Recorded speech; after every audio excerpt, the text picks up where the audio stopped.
Hi hello welcome back to my channel. This is Lakshmidevi. నేను ఈ వీడియోలో మనం ఇన్ఫోసిస్ హైరింగ్ అయితే స్టార్ట్ చేసేసింది. ఆన్ క్యాంపస్ హైరింగ్ ఇంకా on campus hiring, off campus hiring అయితే ఇంకా స్టార్ట్ చేయలేదు.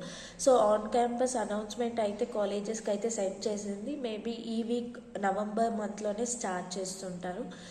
సో దీనికి ఎలా ప్రిపేర్ కావాలి, ఏమేమి టాపిక్స్ మీద ప్రిపేర్ అయితే ఇంటర్వ్యూ క్రాక్ చేయొచ్చు అనేది ఈ వీడియోలో చూసేస్తాం. So let's get starting to the video without any delay.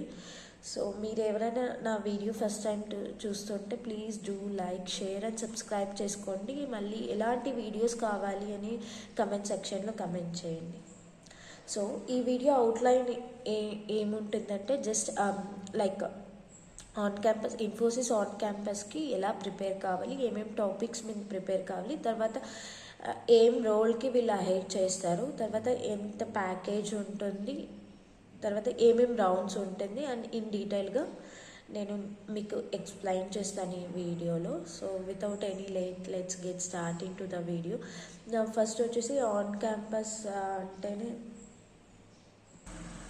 ఇది ఓన్లీ ఆన్ క్యాంపస్ ఇంటర్వ్యూ. ఇంకా ఆఫ్ క్యాంపస్ ఇంటర్వ్యూ ఎప్పుడు స్టార్ట్ చేస్తారో ఇంకా తెలీదు. మేబీ జనవరి టు మార్చ్ ఆ పీరియడ్ ఆఫ్ టైంలో ఆఫ్ క్యాంపస్ హైరింగ్ ప్రాసెస్ అయితే స్టార్ట్ అవుతుంది. బట్ ఇప్పుడు ప్రజెంట్ వచ్చేసి only on campus. On campus అంటే ఏ కాలేజెస్కి నోటిఫికేషన్స్ వెళ్ళింటాయో ఆ కాలేజ్ స్టూడెంట్స్కి మట్టుకునే ఈ ఆపర్చునిటీస్. ఒకవేళ మీ కాలేజ్కి ఇన్ఫోసిస్ వస్తుంటే ఎలా ప్రిపేర్ కావాలి అనేది ఈ వీడియోలో మీకు చెప్తాను. దీంట్లో ఇన్ఫోసిస్ ఏ రోల్కి హైర్ చేస్తారు అంటే మోస్ట్లీ సిస్టమ్ ఇంజనీర్ రోల్కే హైర్ చేస్తారు.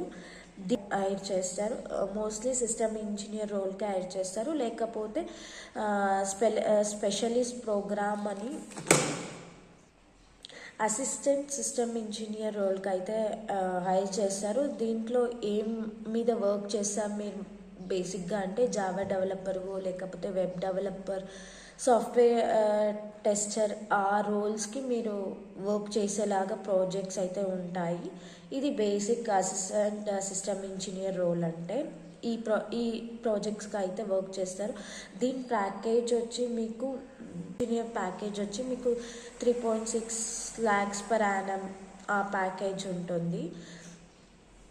సిస్టమ్ ఇంజనీర్ తర్వాత ఇంకొక 2 roles వచ్చేసి specialized programmer and digital specialist program అనే రోల్కి అయితే హైర్ చేస్తారు. So basically it will hire for 3 roles: system engineer, specialist program, digital specialist program అని 3 roles అయితే హైర్ చేస్తారు. ఇది బేస్డ్ ఆన్ యువర్ పర్ఫార్మెన్స్. మిమ్మల్ని వాళ్ళు ఏ ప్రాజెక్ట్ వేయాలో ఏ రోల్ కింద తీసుకోవాలని డిసైడ్ చేస్తారు based on your interview performance. First వచ్చేసి ఈ సిస్టమ్ ఇంజనీర్కి యాప్టిట్యూడ్ ఆన్లైన్ అసెస్మెంట్ ఉంటుంది. తర్వాత టెక్నికల్ రౌండ్, తర్వాత హెచ్ఆర్ రౌండ్ ఉంటుంది. కాకపోతే డిజిటల్ స్పెషలిస్ట్కి, స్పెషలిస్ట్ ప్రోగ్రామర్కి అయితే మీకు లైక్ యాప్టిట్యూడ్ కాకుండా కోడింగ్ టెస్ట్ లాగా 2 టెక్నికల్ రౌండ్స్ ఉంటాయి. బేసిక్లీ 2 టెక్నికల్ ఆన్లైన్ రౌండ్స్ ఉంటాయి. తర్వాత టెక్నికల్ ఫేస్ టు ఫేస్, తర్వాత హెచ్ఆర్ రౌండ్, ఇలా ఉంటాయి. టోటల్ 4 rounds అలా ఉంటాయి దీనికి డిజిటల్ స్పెషలైజేషన్కి. దాంట్లో కూడా ప్యాకేజ్ వేరే అవుతుంది. డిజిటల్ స్పెషలైజేషన్కి 8 lakhs per annum, తర్వాత స్పెషలిస్ట్ ప్రోగ్రామర్కి 8 to 9 lakhs ఇన్ బిట్వీన్ ఆ ప్యాకేజ్లో ఉంటుంది. స్పెషలిస్ట్ ప్రోగ్రామర్ ఎలాంటి ప్రాజెక్ట్స్ మీద వర్క్ చేస్తారంటే ఫుల్ స్టాక్ డెవలపర్గా, back and developer or devops ఇలాంటి మీద వర్క్ చేస్తారు. అదే డిజిటల్ స్పెషలైజ్ అంటే cloud business, intelligence, data science ఈ రోల్స్లో అయితే వర్క్ చేస్తారు. ఇది స్పెషలిస్ట్ ప్రోగ్రామ్. డిజిటల్ స్పెషలిస్ట్ వచ్చేసి మీకు మోస్ట్లీ ఆఫ్ క్యాంపస్ దీంట్లో ఆఫ్ క్యాంపస్ ఎక్కువ ఛాన్సెస్ ఉంది హైర్ చేసేదానికి. స్పెషలిస్ట్ ప్రోగ్రామ్ డిజిటల్ స్పెషలిస్ట్ వచ్చేసి InfyTQ and hackathon, hack with Infy అని 2 ఆన్లైన్ అసెస్మెంట్స్ ఉంటుంది.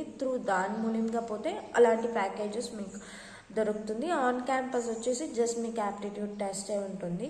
సో సిస్టమ్ ఇంజనీర్కి సో మీకు ఇప్పుడు సిస్టమ్ ఇంజనీర్కి అయితే 3 రౌండ్స్ ఉంటుంది. ఫస్ట్ వచ్చేసి యాప్టిట్యూడ్ టెస్ట్. యాప్టిట్యూడ్ టెస్ట్లో ఓన్లీ మీ యాప్టిట్యూడ్ క్వశ్చన్సే ఉంటాయి. నో కోడింగ్ క్వశ్చన్స్ ఉండవు మీకు. అంటే ఒక ప్రోగ్రామింగ్ లాంగ్వేజ్ మీద ఒక ప్రాబ్లమ్ సాల్వ్ చేసేలాగా ఏది ఉండదు.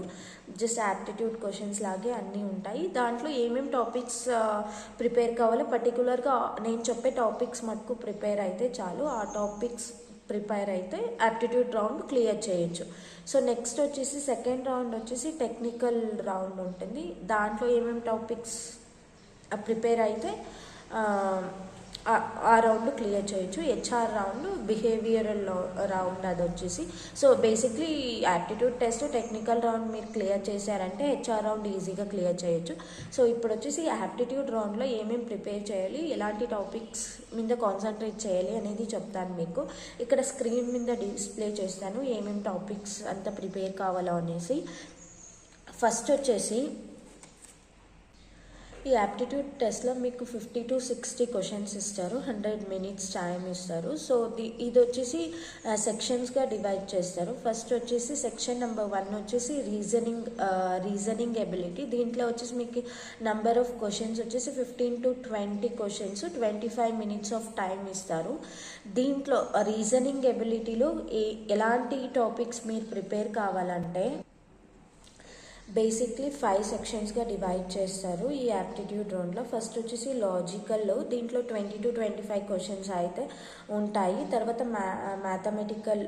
Mathematical ability. దాంట్లో వచ్చేసి 20 to 30 క్వశ్చన్స్ ఎక్స్పెక్ట్ చేయొచ్చు. తర్వాత వచ్చేసి వర్బల్ క్వశ్చన్స్ ఉంటాయి. దాంట్లో ఆ సెక్షన్లో 20 క్వశ్చన్స్. తర్వాత సూడో కోడ్ దాంట్లో వచ్చేసి మీకు 5 క్వశ్చన్స్, సూడో కోడ్లో 5 క్వశ్చన్స్ ఉంటాయి. తర్వాత పజిల్ సాల్వింగ్లో 4 క్వశ్చన్స్ ఉంటాయి. టోటల్ 50 to 60 క్వశ్చన్స్ అయితే ఉంటాయి. 100 minutes ఆఫ్ టైంలో మీరు ఈ క్వశ్చన్స్ అన్ని కంప్లీట్ చేయాలి. సో ఫస్ట్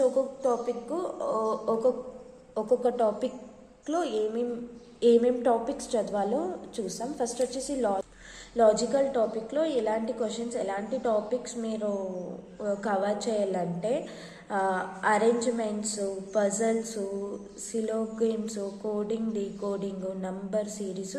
ఇక్కడ నేను డిస్ప్లే చేసే టాపిక్స్ అంతా ప్రిపేర్ కాండి. తర్వాత మ్యాథమెటికల్ ఎబిలిటీ రౌండ్లో time and work, speed and time, ఆ టాపిక్స్ అంతా ఇక్కడ డిస్ప్లే చేసే టాపిక్స్ అంతా వర్క్ చేయండి. సూడో కోడ్ అంటే మీరు ఏదో కోడింగ్ క్వశ్చన్స్ అని థింక్ చేయొద్దండి. ఇది సూడో కోడ్ అంటే ఏదో మీరు కోడింగ్ క్వశ్చన్స్ లాగా ఫీల్ కాకండి. ఇది కోడింగ్ క్వశ్చన్స్ అయితే కాదు. ఇది బేసిక్ అంటే theoretical questions related to C++, Java, లేకపోతే డేటాబేస్ క్వశ్చన్స్, ఆ టైప్ ఆఫ్ ఆ టాపిక్స్ మీద థియరిటిక్ క్వశ్చన్స్ అడుగుతారు. లైక్ మీకు బేసిక్ నాలెడ్జ్ ఉంటే చాలు. దీనికంతా మీరు దీనికి నేను కొన్ని వెబ్సైట్స్ చెప్తాను. ఆ వెబ్సైట్లో వెళ్ళి క్విజెస్ ఉంటాయి. క్విజెస్ చూసినా చాలు, ఆ క్విజెస్ అటెండ్ చేసినా చాలు. లైక్ ఇండియా బిట్ అనే వెబ్సైట్లో వెళ్ళి క్విజ్ అనే సెక్షన్ ఉంటుంది. అక్కడ ఆ క్వశ్చన్స్ అంతా సాల్వ్ చేయండి, అంతే చాలు. తర్వాత ఇంటర్వ్యూ బిట్ అనే ఒక వెబ్సైట్ ఉంటుంది. దాంట్లో basics questions related to C++, Java, data structures, దాని మీద అంతా క్విజెస్ అటెండ్ చేస్తేనే చాలు. సో ఈ రౌండ్ అయితే మీరు క్లియర్ చేయొచ్చు. ఈ క్వశ్చన్స్ అయితే సాల్వ్ చేయొచ్చు సూడో కోడ్లో. తర్వాత మీకు వచ్చేసి ఇంకొక వెబ్సైట్ వచ్చి ఇండియా బిట్ అని. ఇది వచ్చేసి పజల్ రౌండ్కి యూస్ఫుల్ అవుతుంది. పజల్ రౌండ్లో మీరు ఇండియా బిట్ అనే వెబ్సైట్కి వెళ్ళి అక్కడ ఉన్న క్విజెస్ చూసుకుంటేనే చాలు, ఈజీగా 4 క్వశ్చన్స్ అయితే క్లియర్ చేయొచ్చు. ఇది యాప్టిట్యూడ్ రౌండ్ యాప్టిట్యూడ్ రౌండ్కి మీకు కావాల్సిన ప్రిపరేషన్. ఈ టాపిక్స్ మీద మీరు వర్క్ చేస్తే చాలు, యాప్టిట్యూడ్ రౌండ్ క్లియర్ అవుతుంది. నో కోడింగ్ క్వశ్చన్స్ అయితే ఏమీ ఉండవు యాప్టిట్యూడ్ రౌండ్లో. సో నెక్స్ట్ వచ్చేసి టెక్నికల్ రౌండ్ వచ్చేసి ఎలా అంటే ఇప్పుడు హైర్ చేసే వాళ్ళకి కొన్ని ఫేవరెట్ టాపిక్స్ అనేవి ఉంటాయి. ఆ ఫేవరెట్ టాపిక్స్ మీదనే వాళ్ళు క్వశ్చన్స్ అడుగుతారు.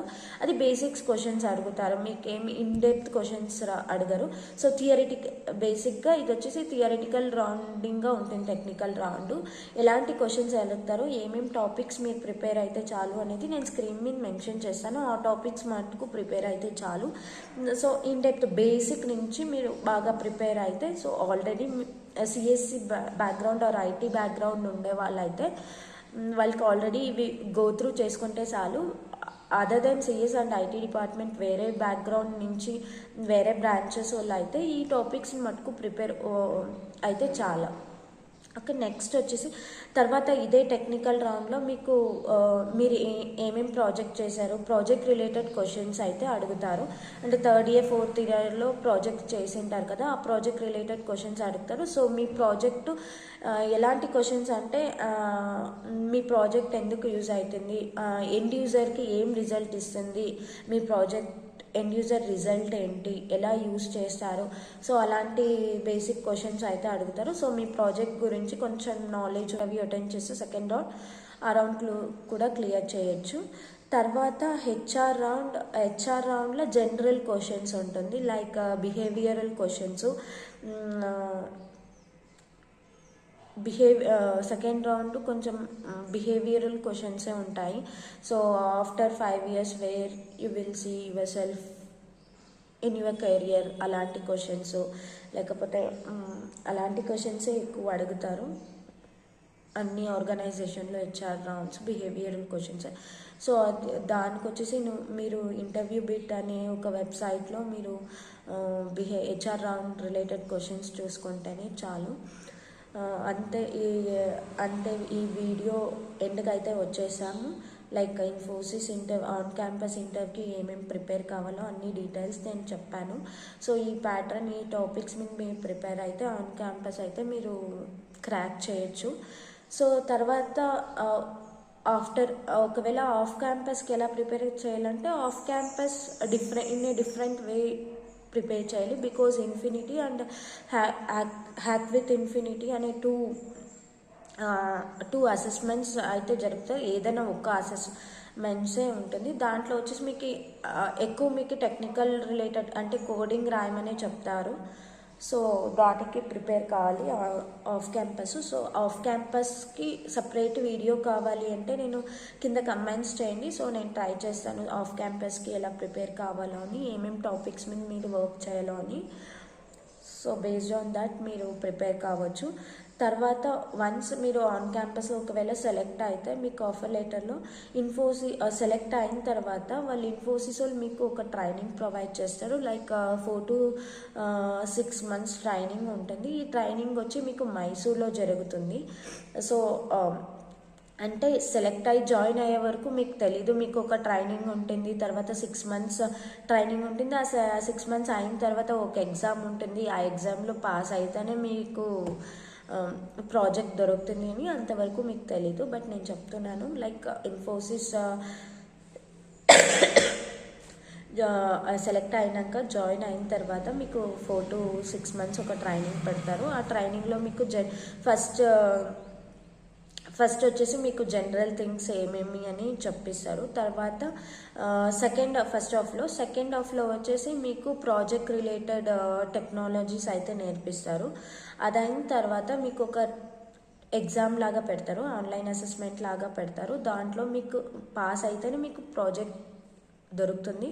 ఇక్కడ ఏమంటే అంటే పాస్ కాకపోతే ప్రాజెక్ట్ తీసేస్తారా అంటే లేదు, మీకు మల్టిపుల్ అటెంప్ట్స్ అయితే ఇస్తారు పాస్ అయ్యే exam. So multiple attempts try చేసాక పాస్ అయితే మీకు ప్రాజెక్ట్స్ వెంటనే ఫస్ట్ అటెంప్ట్లో మీరు పాస్ అయితే కన్నా బాగుండే ప్రాజెక్ట్ దొరుకుతుంది, వెంటనే ప్రాజెక్ట్లోకి వేసేస్తారు మిమ్మల్ని. లేకపోతే మల్టిపుల్ అటెంప్ట్స్ ట్రై చేసి మీరు పాస్ అయినట్టయితే ఆన్లైన్ అసెస్మెంట్ మీకు ప్రాజెక్ట్స్ అనేవి డిలే అవుతాయి. ప్రాజెక్ట్లో మిమ్మల్ని వేయడం అయితే డిలే చేస్తారు. సో అదొక్కటి చూసుకోండి. కాకపోతే పాస్ కాకపోతే తీసేస్తారు, అలా ఏం లేదు. మీకు మల్టిపుల్ అటెంప్ట్స్ చేయొచ్చు, మీరు వాళ్ళ ఆపర్చునిటీ ఇస్తారు అది. సో ఈ ట్రైనింగ్ వచ్చేసి మీకు మైసూర్లో జరుగుతుంది. క్యాంపస్ అయితే చాలా బాగుంటుంది మైసూర్లో. సో అక్కడ జరుగుతుంది 4 to 6 months ఏమో ట్రైనింగ్ పీరియడ్. సో ట్రైనింగ్ మీరు కంటిన్యూస్గా అటెండ్ అయ్యి ట్రైనింగ్ వాళ్ళు చెప్పిందంతా బాగా చూసుకొని నేర్చుకుంటే మీకు అటెంప్ట్ ఆన్లైన్ అసెస్మెంట్ ఈజీగా ఉంటుంది. సో ఆల్ ద బెస్ట్ అందరికీ, ఎవరెవరు ఆన్ క్యాంపస్ అటెండ్ చేస్తున్నాను. So see you in the next video. Thank you. Bye bye.